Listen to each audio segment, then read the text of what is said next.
আসসালামু আলাইকুম। আপনাদের সামনে আজকে আবারও আরেকটা বন্ধাত্বের সফল কেস নিয়ে আসলাম। রুগীর নাম হলো মনোয়ারা, বয়স 27 বছর। ওনার বন্ধাত্ব বা ইনফার্টিলিটি 7 বছর যাবৎ চলতেছিল। উনি দীর্ঘ টাইম এলোপ্যাথি চিকিৎসা নেয় এবং এলোপ্যাথি চিকিৎসা নেওয়ার পরে সর্বশেষ অবস্থা হলো ওনারা বলে যে আপনার বাচ্চা হওয়ার পসিবিলিটি খুবই কম এবং শেষ পর্যন্ত বলা হয় আপনার চিকিৎসা না নেওয়াই ভালো। তারপর উনি হোমিওপ্যাথি চিকিৎসা নেওয়ার জন্য কারো থেকে খোঁজখবর পেয়ে আমার কাছে আসে।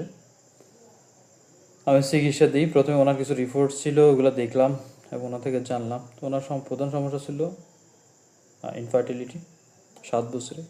তার সাথে এক্সটার্নাল ফাইলস ছিল, ব্লিডিং হতো।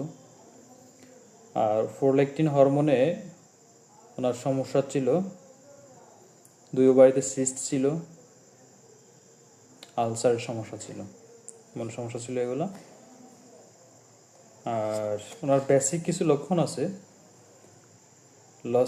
বেসিক লক্ষণগুলোর মধ্যে আমি যা পাইলাম সেটা হলো ওনার একটা পজিশন আছে, সেটা হলো এর আগে 7 বছর আগে একটা অনাকাঙ্ক্ষিত কনসেপ্ট হয়ে যায়, পরে উনি এটা ওষুধ খাওয়ার মাধ্যমে নষ্ট করে ফেলে।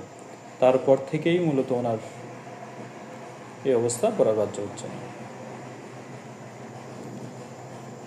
তো ওনার পায়খানা রাস্তায় প্রচুর ব্যথার তরণটা হলো পিঞ্চিং, টনটনানি ব্যথা, গাতার মতো ব্যথা এবং ডেলিভারি পেইনের মতো মনে হয় সব সময়। আর ওনার সব সমস্যা বেশি বাড়ে পায়খানা করার আগে, সময় এবং পরে। এই সময়টা সবচেয়ে বেশি সমস্যা হয়। পায়খানা করার সময় ভেজাইনাতেও ওনার প্রচুর ব্যথা অনুভব করে। তার সাথে ওনার ফার্স্ট হিস্ট্রিতে টাইফয়েড আছে, করোনা আছে, ফ্যামিলি হিস্ট্রি মাদার আলসার আছে, রিউমেটিজম আছে, ব্রাদার ফাইলস আছে, গ্র্যান্ডফাদার ফাইলস আছে। মাসিক ইরেগুলার, ওনার বেশিরভাগই মাসিক 17-18 এরকম হয়ে থাকে। মাসে মাঝে মাঝে 2বারও হয়, 15 দিন কোনো এক সময় 2বারও হয়। মাসিক পরিমাণে বেশিরভাগে লিকুরি আছে প্রচুর এবং পাতলা দুর্গন্ধযুক্ত। ওনার উভয় কাতরণী, লবণ খুব পছন্দ, রুটি পছন্দ, ভেজিটেবল পছন্দ, ঠান্ডা খাবার পছন্দ। অপছন্দ তেমন কিছু নেই, সব কিছুই খায় মোটামুটি। ক্ষুধা খুব একটা নাই বললেই চলে, ক্ষুধা তেমন একটা নাই। পিপাসা তেমন নাই। ঘুম বেশি, সবসময় ঘুম ঘুম ভাব থাকে। আর স্বপ্ন দেখে, মৃত ব্যক্তির স্বপ্ন দেখে, চোরের ডাকাতের স্বপ্ন দেখে এবং পড়ে যাওয়ার স্বপ্ন দেখে। জিহ্বা শুকনা, শরীর রোগা পাতলা। গোসল খুব পছন্দ এবং অনেক সময় দিয়ে গোসল করে।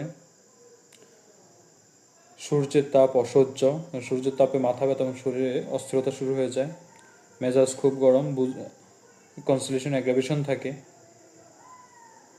মানুষের সামনে বাথরুম করতে পারে না বা বাথরুমে যায় না, প্রস্রাব করতে পারে না, ওয়াশরুমে যাইতে চায় না প্রস্রাব করার জন্য। অল্পতে অনেক বেশি কান্না পায়। ওনার ভয় আছে, বিশেষ করে বেশি ভয় হলো চোর ডাকাতের ভয়, একা থাকলে ভয়, অন্ধকারের ভয়। দয়া মায়া খুব বেশি। ওনার একটা আঁচিল আছে বাম চোখের উপরে, এখানে সেখানে মোলস আছে। তো উনি আমার থেকে প্রথম চিকিৎসা নেয় আজকে থেকে 7 মাস আগে, 8 মাস আগে। এখন ওনার প্রেগনেন্সি চলতেছে 7 মাস, যেখানে এলোপ্যাথি ডাক্তাররা বলছে উনি হবেই না। আলহামদুলিল্লাহ, উনি 1 মাস ওষুধ খাওয়ার পরে সেকেন্ড মাসেই অ্যাবনর্মাল মনে হয়, পরে আমরা কাঠির মাধ্যমে চেক করে পজিটিভ পাই। তৃতীয় বা চতুর্থ মাসে, এক্স্যাক্টলি আমার মনে নেই, চতুর্থ মাসে মনে আমরা ল্যাব টেস্ট করাই। আলহামদুলিল্লাহ, তখন আমরা বিস্তারিত আরও জানতে পারি। এখন ওনার 7 মাসের প্রেগনেন্সি চলতেছে, আমার তত্ত্বাবধানায় আছে। ওরা দোয়া করবেন আল্লাহ যেন ওনাকে সুস্থ সুন্দরভাবে এই প্রেগনেন্সি থেকে উদ্ধার করে। আসসালামু আলাইকুম।